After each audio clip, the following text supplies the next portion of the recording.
Welcome everybody, Jack here from Gingerbets and welcome to the Gingerbets Golf Betting Insights weekly YouTube show where this week I'm previewing the second FedEx Cup playoff event. It's the BMW Championships taking place at Wilmington Country Club on the east coast of America just outside of Philadelphia. Who will lift the trophy come Sunday evening? Well, stay tuned because in the next 10 minutes, I'm going to be breaking down the course. I'm going to be crunching the numbers and looking at the data to bring you the key skill sets required. And then I'm going to be bringing you those all-important outright selections. Those of you that are new to the channel, each and every week, I preview the up-and-coming PGA Tour event.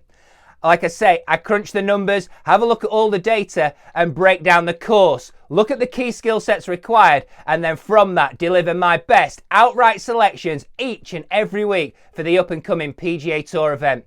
So if golf betting your thing, if you're looking to save yourself time, become more informed and have a better chance of success, then why not register for the Gingerbets Golf Betting Insights weekly newsletter? All the details are in the description box below.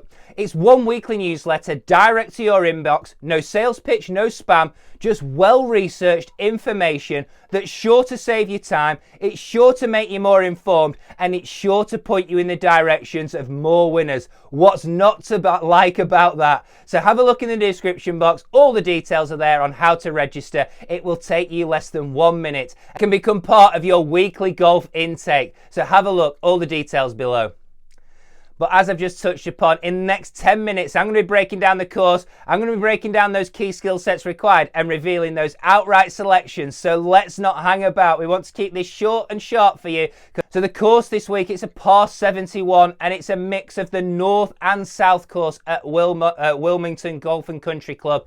It's going to be an absolute delight to watch this week on the TV screens. Long track, narrow fairways, rough grown up to about 3 inches, bent grass rough, and then it's bent grass putting surfaces that face the players this week. It's a par 71, circa 7,530 yards, the fourth longest golf course that the players will have faced on the whole of the PGA Tour this week. So this is going to be an absolute brute of a test for the players. But they're the final 70, the best 70 players in the world this year. So I'm sure they're going to be up to it. Let's now break down those key skill sets that are going to be required to lift that trophy come Sunday evening. Well, it's a new course this week and not one that we have much data on. So therefore, for the foundation of my research, I'm going to use tee to green performance over the past 50 rounds and the last 36 rounds on tough and demanding tests. Then I want to look at strokes gained off the tee. All the overheads that I've looked at, all the course previews and everything I've read over the last week or so tells me that this is going to be a real demanding test off the tee. And therefore, I want players on side that consistently gain strokes over their peers off the tee. If they hit plenty of greens, fairways in regulation, if their driving accuracy is really good, then that's an added bonus. But really, I'm looking for players that gain strokes consistently off the tee. The greens here are absolutely huge. The second largest green surfaces that the players will face all year long. So I don't want to look at strokes gained approach. I don't want to look at green in regulations gain. I want to look at proximity to the hole from 150 yards and beyond because I believe that is going to be more important than hitting green in regulations this week. All the players, regardless of length or where they land it, will find their way to those green surfaces. It's about accessing the right part of the green and hitting it close to those pins. I then want to look at strokes gained around the green. By natural default, on a tough and demanding test, players are going to miss the green plenty of times. I would think 35% of the time this week, players are going to be missing greens in regulation, and therefore I want players on side who have long-term form of getting up and down around the green. It doesn't look, from the viewing that I've seen, that there's going to be tight runoff areas. The grass looks to be, or the rough around the greens looks to be quite grown. They're circa 2-3 inches in depth. So therefore, I don't believe we're going to look for chipping specialists this week. Your Shane Lowry's, your Patrick Reed's, albeit he's not here. It's going to be those players that just generally perform well around the green. If anything, I believe that this week it equals the field up. So this week, someone like Victor Hovland, who you might rule out when around the green game is of significant importance, I believe this week players like him do have a chance, so don't rule them out.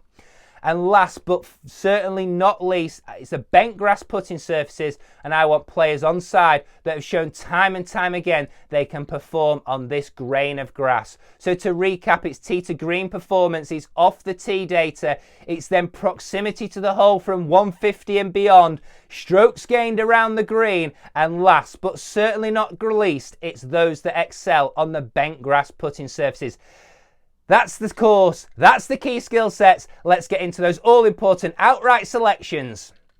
Headlining this week then, it will be a player that is the world number 6. He's been off the boil for the past few weeks, but despite that, he's still the number 1 driver of the golf ball on the whole of the PGA Tour over the last 24 rounds on tour. And last week, there was signs of a return to form with his approach play, where he was in the top 10 for strokes gained approach, green and regulations gained, and strokes gained off the tee. If he can continue that momentum this week on his favours putting surfaces, Jon Rahm at 14-1 in the UK and the USA will headline the portfolio. He's the man to beat for me this week.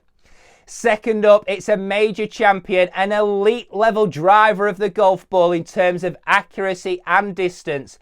His approach play isn't the strongest part of his game, but on these super wide fairways where it's more of a tee to green test, then I believe that he will come into his own in the most consistent form of his life. Another top 10 last week. He'll be relishing the opportunity to take on the world's best, and he will not have many better chances of lifting the FedEx Cup than he does this one. 22-1, Matthew Fitzpatrick in the USA and in the UK. He will be the second selection of the week.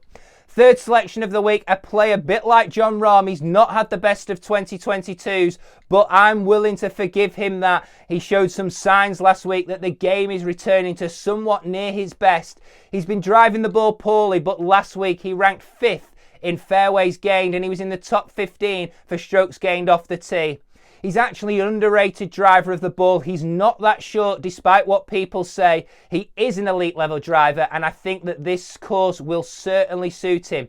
Combining that with the fact that he's in the top 5 iron players in the whole of world golf, if he can gain strokes on the putting surfaces like he did last week, then Colin Morikawa, in my view, has an outstanding chance of being competitive on a real tee to green test that's going to test every club in the bag. I think that plays to his strengths. And if the flat stick's working at 25-1, he will be the third selection of the week. And to round out the portfolio, above 50-1 is a player that arrives in the most consistent form of his career. 4 top 20s in a row. He's gaining strokes in approach play in 6 of his last 7 events, off the tee in his last 11 events, and with the putter in 11 of his last 13 events.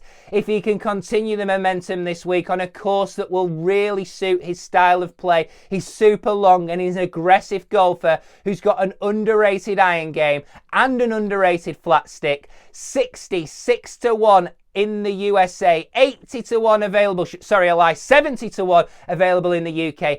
Cam Davis will be my fourth and final selection. Good luck with all your picks this week. If you've enjoyed this content, can I ask of one favour? Like and subscribe to the channel. Around 50% of you who watch the channel do not subscribe. I'd love to change that and get the subscriber numbers out. So please, if you've enjoyed this content, can I encourage you, subscribe to the channel. Good luck with all your selections. And one more thing before I go, don't forget this weekly newsletter. It's pretty good, I promise you. Loads of cool information. No sales pitch, no spam, just well-researched information direct to your inbox. It's going to save you time. It's going to make you more informed. And in 2022, it's certainly pointed you in the direction of plenty of winners. Thank you very much for listening. Good luck, and I'll be back next week for the final event of the 2022 calendar year. It's the FedEx Cup finale from East Lake Golf Club in Atlanta. Good luck this week, guys, and thank you very much.